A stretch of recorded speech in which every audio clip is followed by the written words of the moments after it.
Good afternoon, blog viewers. We'll continue talking about Nietzsche today in our posts on friendship. Put this under the good of friendship, which is not really going to be clear immediately why this would go under friendship, but I hope by the end it will be. But again, we turn to Nietzsche here because among many of the major philosophers, he is the one that is closest to us on a temporal basis. And so if there is merit to the view that the proximity in time would allow a thinker like Nietzsche to better understand our condition, our lives, the sort of social forces operating on our lives, then Nietzsche would be that philosopher, as Nietzsche was writing in the late 1800s in Europe. Now, of course, in my view, the two philosophers that, like Nietzsche, discuss some of the same issues, mainly the perfection of man, what's good for man, fundamentally good for man, and what beauty consists of, what goodness consists of, what virtue really means. Those two philosophers are Plato and Aristotle. And in their fundamental approach to philosophy, I think Plato and Aristotle and Nietzsche share a lot of similarities in the questions they raise, in the issues they're concerned with, although certainly, and of course in the scope of their work, the body of work that they all left behind is somewhat similar in scope. But of course they reach very different answers to many of the same questions. They prioritize and value different things, and so to study Nietzsche is to seriously is to see fundamental alternatives to Plato and Aristotle, fundamentally different orientations, but then still to see if there's commonalities that we can understand. And so today we will discuss one of probably Nietzsche's most, I think, serious work on the genealogy of morals. Of course, many of Nietzsche's other works consist of various aphorisms, disjointed thoughts, various sort of episodic-like thoughts. But on the genealogy of morals, instead of writing in very short aphorisms like he often does, seems to be a more systematic approach to the question and of morality. And to understand the genealogy of morality and to discuss, I think an approach we'll use in some of the other texts to understand the various texts we're discussing, I think we will start out with a very simple question in with response to some of these texts. And that question is, what really motivated this writer to write this text? People have, particularly even philosophers or anyone else, they have various things they can do with their time. And so one question is, what motivated someone like Plato, what motivated someone like Aristotle to sit down and think very diligently over many years about these issues? What problems did he see? What was he concerned with, and what motivated the writer? What 2 or 3 or 4 central ideas motivated the writer to write a text? And to pose that question with respect to Nietzsche's genealogy is to pose a question that I think is not difficult to answer, because Nietzsche is very straightforward about his main project in genealogy. And in a very general sense, perhaps we could say that Nietzsche was concerned with the definition and articulation of moral values and passing down of moral values in many different societies in a way that did violence, that crippled the natural goodness of life that was there, and the natural sort of creative and free instincts of man that Nietzsche thought were fundamentally good. These instincts, the natural goodness of life, these things Nietzsche thought in many ways had been crippled, had been weakened, had been destroyed through definition of moral values in a certain way. He didn't think that morality generally was to blame, but that a certain conception of morality, certain definition of moral values was the cause of this sort of destruction of man's creative, free instincts and the natural goodness of life. And so we see very quickly in the genealogy Nietzsche asking questions that highlight this concern. He asks, could it be the case, he says, that conventional morality and moral values are to blame for the highest splendor and power actually possible for man never being attained, never being in fact attained? He's concerned. In the preface he says that the greatest danger to mankind is a certain will, man's sort of willing nothingness, sort of instinct to sort of achieve nothing in the world, sort of a turning against life, a turning against man's creative free instincts. And he calls this the tender and sorrowful signs of the ultimate illness of man, this certain will to nothingness, which he calls nausea, a sort of nausea toward life, and nausea toward man, and nausea toward man's possibilities, weariness, pessimism. Labels all of these things under a penumbra of a certain illness for man. And he says in the genealogy that he looks out at Europe at the time and European man and sees this happening all over the place. Not just, he was very careful not to say that this sort of tendency was operating in one area or one profession or one class of people, the rich or the poor, or doctors or lawyers. He sort of saw it much more generally than that. He says, but this is how things are. The diminution and leveling of European man constitutes our greatest danger, for the sight of him makes us weary. We can see nothing today that wants to grow greater. We suspect that things will continue to go down, down, to able, more mediocre, more indifferent. There is no doubt that man is getting, quote, better all the time. Here precisely is what has become a fatality for Europe. Together with the fear of man, we have also lost our love for him, our reverence for him, our hopes for him, even the will to him. The sight of man now makes us weary. What is nihilism today, if it is not that? We are weary of man. So morality, the dominant morality of the time for Nietzsche had been interpreted, and the values of the time had been formed in a way that man had become more mediocre and indifferent to sort of grand projects, to sort of a grand self-creation, to sort of an expansion of his potential. He had sort of become better in a sense by being more civilized in a very specific sense. But Nietzsche again did not see that as being benefiting man. He saw that in fact as weakening man, because it weakened many of his creative faculties, weakened many of his potentials. And so fundamentally Nietzsche thought that the dominant morality of the day in Europe in the 1800s, late 1800s, was not such that it would produce, it was conducive to the creation of this sort of free, creative spirit that was sort of seeking self-perfection and human perfection and human grandeur for himself or herself. And he asks on, and this is, I'm using the Walter Kaufmann, famed, very famous and brilliant scholar of Nietzsche, the translation he did. And this is on page 116.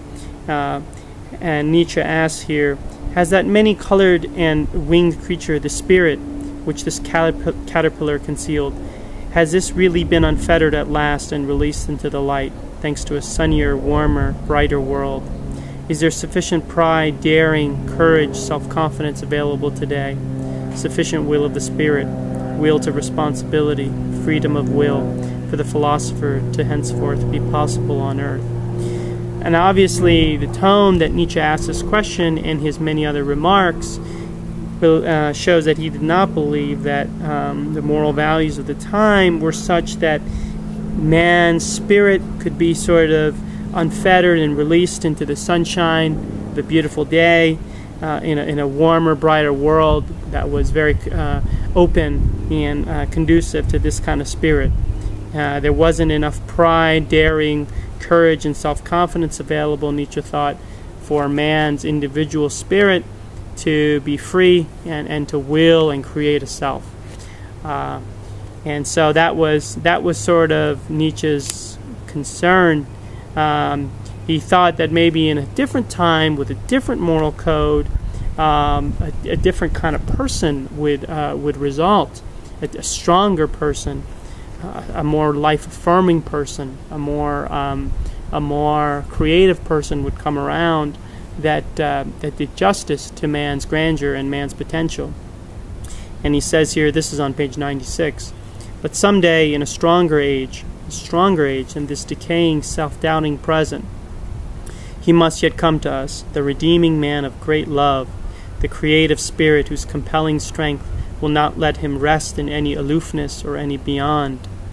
So this man that he's talking about is a man of great love for many things, great love for himself, and whose creative spirit is strong and continues to create things in the world that he loves and affirms himself.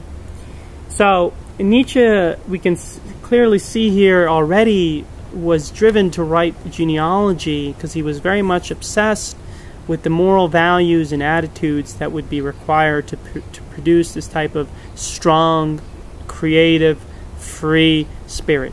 And he thought in general that his age was not very favorable to it, to the production of such a person. Nietzsche goes on to discuss in the genealogy the difference between what he calls a master and a slave morality. Now, obviously, these are politically incorrect terms today, as they're imbued with a lot of interpretation and meaning from the Civil War era. But I'm going to spend some time here distinguishing between what Nietzsche means by master and slave morality to make very clear that he does not at all refer to the master-slave relationship we typically think of. He's talking on a much broader level about much more dominant approaches and thoughts toward the world. And so he's not at all referring to or encouraging slavery or blessing that kind of institution or anything like that. These are just the terms he used, and we'll try to get as much clarity as we can on this. So starting with what Nietzsche distinguishes to be the better, the stronger, the more life-affirming master morality, Nietzsche tells us that this type of person, the master, he celebrates many different aspects of life. He regards life as fundamentally a good thing as long as man is creative, as long as man continues to try to perfect himself, as long as man gains a certain sort of power over the world. Now, that term, again, is probably likely to be misinterpreted. Nietzsche, I don't think, meant necessarily that this certain power would mean that we would, or such a sort of man would rule over others, but mainly he meant that this sort of person would have a certain power over himself, would understand himself, would conquer sort of his destructive, bad tendencies, would have sort of the moderation to perfect himself and strengthen what was really good in him. So in that sense, he would be strengthening and empowering sort of what Nietzsche thought was the best side of us, which is our creative aspects, our creative tendencies, and our ability using reason and also using other dimensions of our personality. Nietzsche was a lover of the aesthetic dimension of man, of the artistic and the love of beauty and such things. But that all of that would be created in a person in a way that would better him and would create sort of someone that has mastered the bad impulses in him and is fundamentally at peace and loves himself and loves the world. And so for Nietzsche, when someone adopted this type of morality, the master morality, life-affirming morality, this person just could not help but being happy with their life. And this was not a sort of happiness that is sort of deceived or manufactured or mentally created in oneself through various strategies, but this was a happiness that was truly there in the person. It's not fake. It's not manufactured. It's not a show that's put on. It's not fake smiles, fake displays that I'm doing well and stuff like that. This is a happiness that Nietzsche thought was in the person, that was very obvious to everyone, and was not based fundamentally on comparing and putting down other people for this kind of person to feel happy with himself. I think the key line here from Genealogy is early in the book, where Nietzsche's talking about this kind of happy person, and he says, the critical passage, "The well-born felt themselves to be happy, They did not have to establish their happiness artificially by examining their enemies or to persuade themselves, deceive themselves that they were happy. And they likewise knew, as rounded men, replete with energy and therefore necessarily active, that happiness should not be sundered from action. Being active with them necessarily was a part of happiness." What a beautiful description of happiness. This person does not artificially create happiness. This person does not do it by putting down others or persuading themselves that they're happy. They just feel happy. They just are happy. They are energetic, active people that know that they have happiness within. So this is not the kind of happiness where someone says, "I'm happy because at least I'm not poor, at least I'm not sick, at least I have a good job, at least I have, these kinds of things, and a lot of other people don't, therefore I think I'm happy." That, in Nietzsche's view, was very close to a sort of self-deceptive happiness. The person was not truly happy, but was conceiving or establishing their happiness based on the miseries of other people, the unhappiness of other people, and sort of seeking some sort of fake happiness out of them. So, but of course, Nietzsche thought, again, this could only come about if the person had this sort of master morality that was active in them. Now, of course, this person does, of course, like everyone else, meet with certain disappointments in the world, things that go differently than planned. But he would not be paralyzed or sort of immobilized by this kind of disappointment. Nietzsche says, "A strong and well-constituted man digests his experiences, his deeds and misdeeds included, as he digests his meals, even when he has to swallow some tough morsels." So this person is fundamentally not paralyzed. He's moving forward. He of course has certain disappointments, but he doesn't brood and sit on them. He takes them in and sort of creates again, uses the disappointments, further creates, further interprets life, further perfects himself, even using his disappointments, even using his things that went other than hoped for. And that is because this person fundamentally has essentially prioritizes a certain cultivation of the tendency in someone to interpret and understand the world through personal, unique interpretations. Nietzsche writes that there's certain spontaneous, expansive, form-given forces that give new interpretations and directions to a human life. This person, again, interprets things freshly, becomes master not over other people, but over reality, over his experiences. He ever interprets things and masters things, even the bad, in a way that's good for him.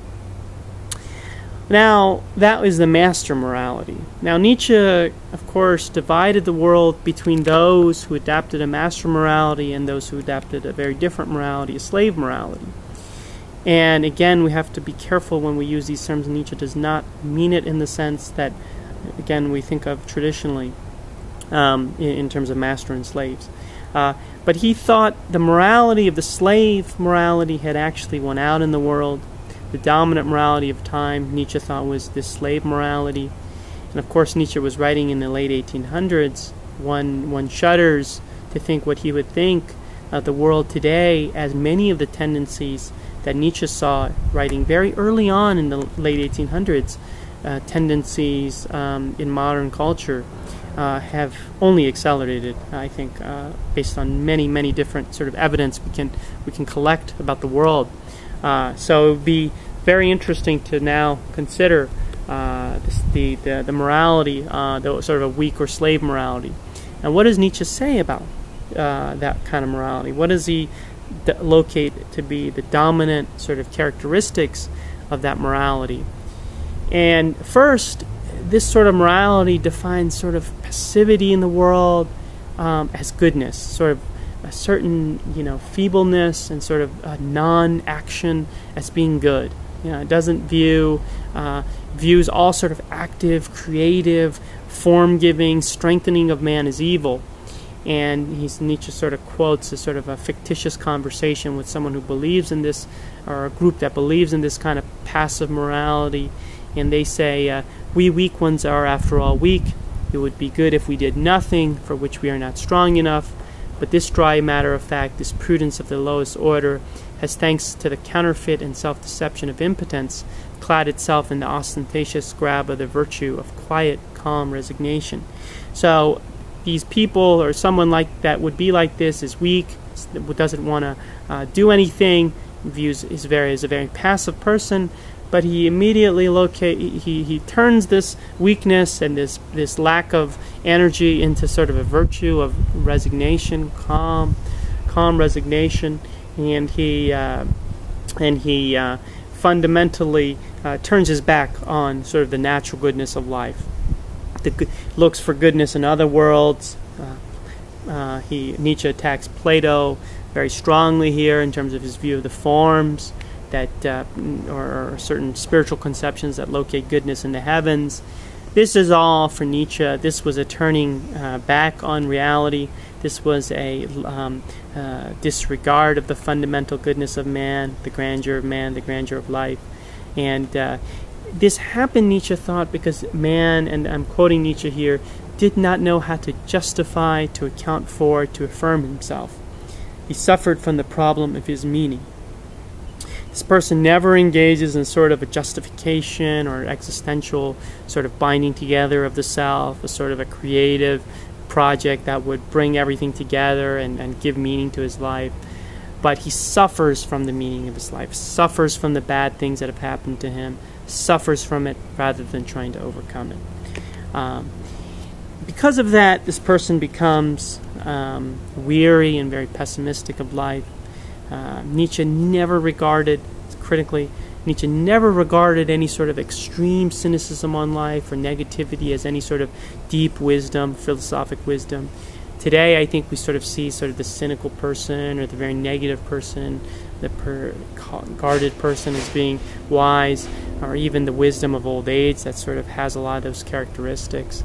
He regarded that not as wisdom, but as a sort of weariness of life, sort of pessimism toward life, and he there's a bee right in front of me, so I'm going to pause for a second.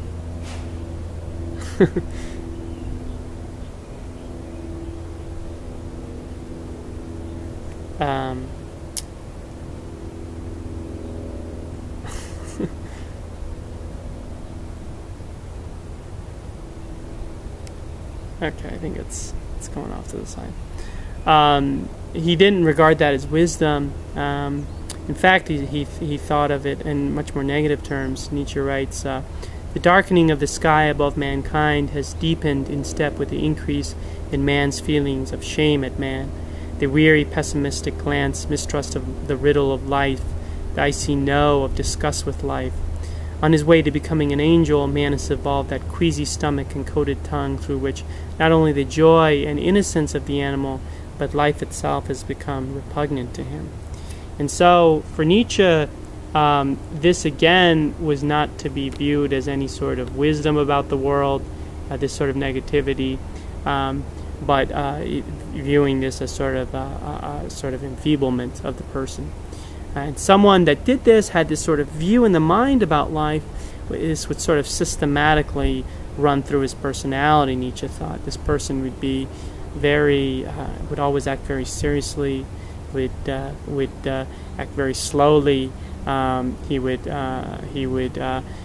tempo of his life would slow down. His emotional reaction to everything would become very reserved.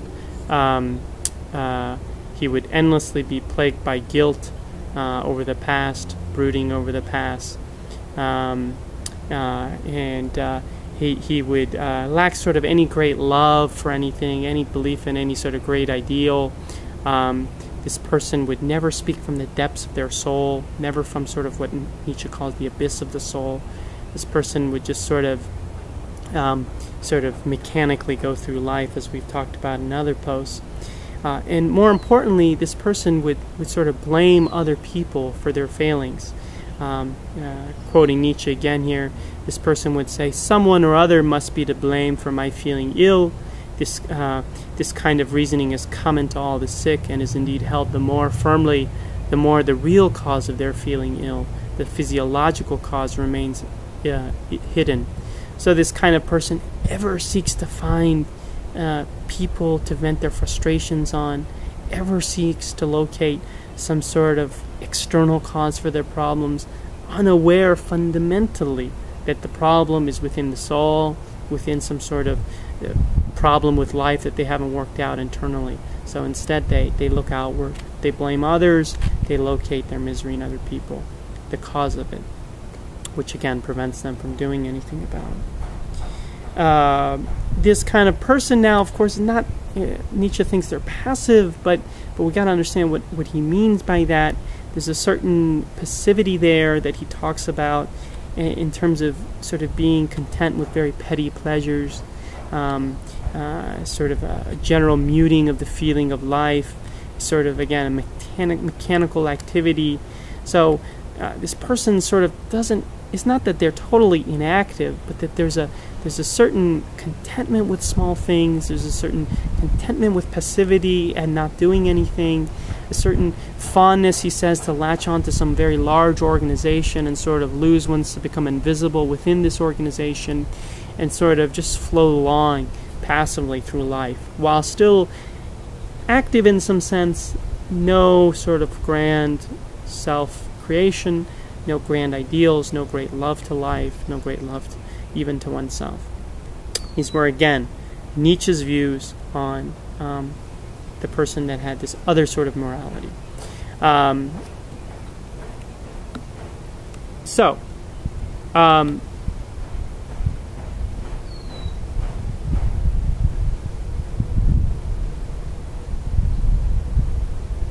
How does any of this relate to friendship that we've been talking about? First, I think we have to decide which type of morality individually we find more attractive, either the master or the slave morality. We have to make that decision individually, and it may vary based on times of our lives, certain ages, certain circumstances in our life. There's no right solution for everyone, I don't think. And Nietzsche was very clear to write that different moralities apply to different people. There's not one true morality that should just be brought on from high and just put on everybody. Not one conception of the good life that should just be stuffed on everybody. So first we have to decide which type of morality we find more attractive for our period of life and our circumstances. Then, to actually cultivate that kind of morality, we of course must sort of engage in some sort of self-reflection, reflective thought, mental exercises, reading thinkers like Nietzsche that have thought about these issues very, very extensively. And then, to make this morality part of our life, obviously we have to live it out on a day-to-day basis. We have to actually be this kind of person. And for Nietzsche, I think this is where I sort of have to part with a lot of what he says. For Nietzsche, he sort of encouraged people to sort of go in a cave and sort of do this in a vacuum. And I think that kind of life is unattractive. I think to develop this kind of master morality, you can, of course, sort of go into a cocoon somewhere and on your own, without any interaction with anybody, develop this kind of morality in you by just sort of creating a bubble for yourself. But of course, that is a very inhuman, unattractive life, without any friendships, without any attractions to other people, without any locating of the self in a society with other people. Aristotle, I think, was right when he said, a friendless person cannot be called happy. No one would choose to have everything in the world if they were friendless. And so while Nietzsche, I think, ultimately became a hermit and praised that kind of life, he talks about living in the desert at some point in the genealogy, living in a hotel where no one knows you, all those sorts of things. That I don't think is the right way to cultivate this kind of morality. And so friendship is important. Our friendships, our social relationships with other people have a huge effect on our moral values. So then, if we're trying to cultivate this kind of morality that is more life-affirming, it would be critical, I would think, to surround ourselves with people like that, to gravitate toward, to love, to feel pulled toward people that have this kind of morality, and to gravitate away from people that have the different sort of morality that we're trying to avoid. And so we have to make cautious judgments here, of course. Everyone has a bad day, everyone has disappointments that gravitate them maybe toward more of the weaker morality, or people have high points where they're feeling, thrilled with life for a day or two, and they sort of are gravitating toward more of the other morality. But we have to look at, I think, the dominant characteristics of the person.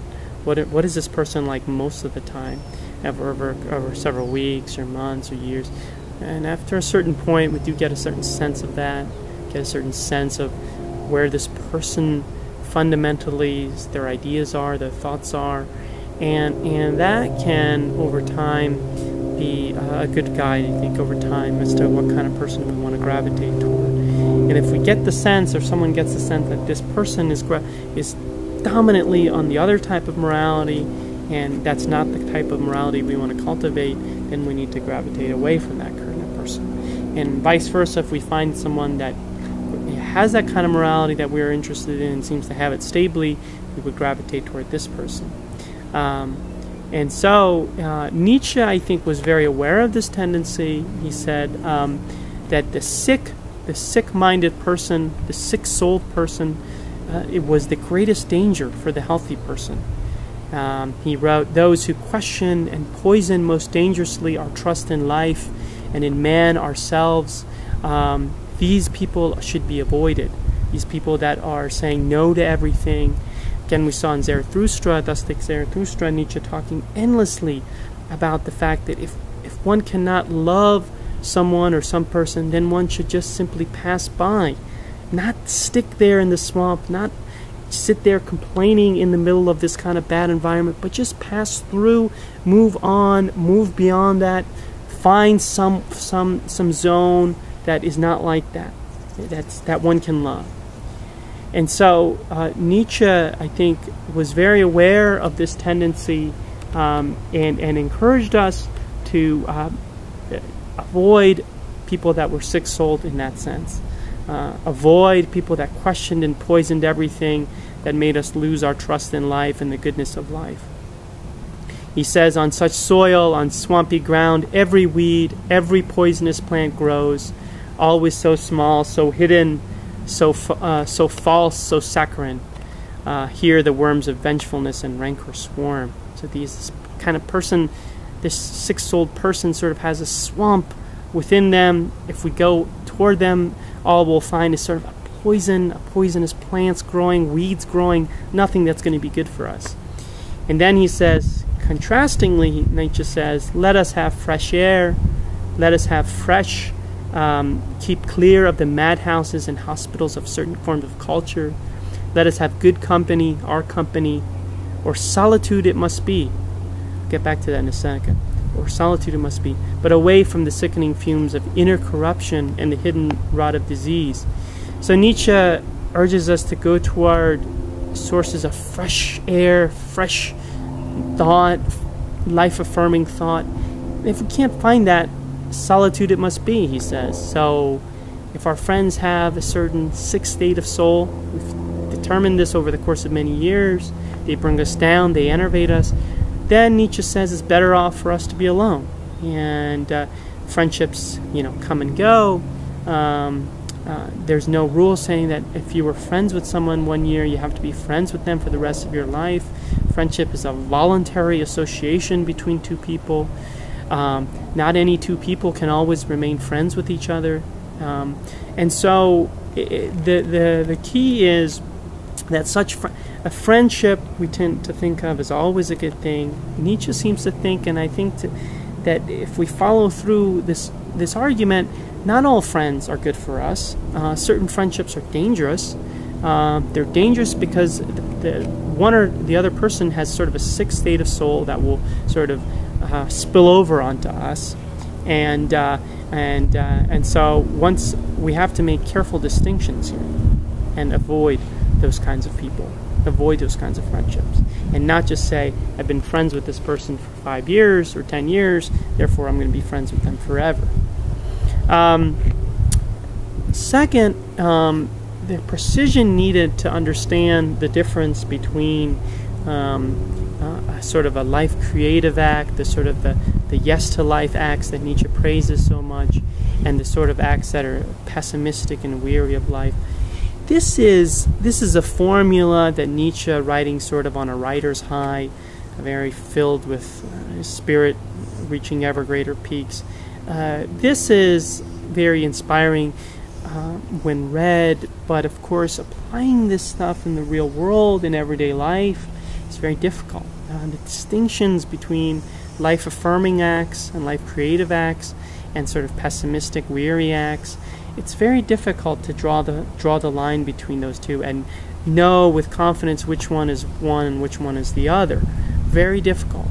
And so friendship again here comes into the discussion, I think. What we need, because we are often sort of blind to our own prejudices, we sort of locate a lot of false positives along the way in life. We need friends that can help us distinguish between these things. We need friends that can help us locate acts that are actually life-affirming and life-creative for us in a responsible way that's not sort of destructive of our life, and acts that seem to be life-affirming and life-creative but are actually very destructive. And friendship, a good friend would help in that process. They would show us the practicalities of the situation. They would show us the limitations of what we cannot achieve based on our particular situation. They would set some sort of gradual timetable for us to achieve these things, a timetable that made sense, that wouldn't just sort of wear us out. And they would give us feedback on how we're doing along the way. They would give us feedback on the best means of achieving this sort of life-affirming, life-creative goal, and so on. So friendship, again, has a very important part to play in this project of finding these kinds of acts and doing these kinds of acts on a repetitive basis. And of course, to stably cultivate these kinds of friendships, we must do the same thing for the other person. Friendship has to be two ways. Friendship has to involve mutual sharing, mutual love of the other person, a mutual wanting the best for the other person. I'm influenced, obviously, by a lot of Aristotle's thoughts on friendship in this regard. But for that to happen, you must bring that same level of energy and commitment to the friendship. You must think about the person's situation, give them meaningful advice that's thoughtful, that's reflective, not just spitting off the first idea that hits your brain and moving on, but listening to the other person and coming up with ideas that are helping them achieve sort of their life creation, achieve that sort of habitual sort of yes to life and instinctual building up of the person through sort of a fresh interpretation of life, a fresh creation of life. And you would give that person, you would give your friend that sort of same energy, you would give them the benefit of those kind of well thought out thoughts about how they can achieve those things, and you would in turn receive those things in back from the friend. So that is my attempt to trace together and elucidate some of Nietzsche's ideas on from genealogy, on morality, on sort of the affirmative life, the positive self-creating life, and to tie those in to social reality that we exist in, and to see how this can happen in the way that's most promotive of our human good, that most is capable of being stably attained, and to tie it all into the virtue of friendship. And so we'll continue talking about Nietzsche's ideas again on some other posts, but that'll be it for today. Thank you very much.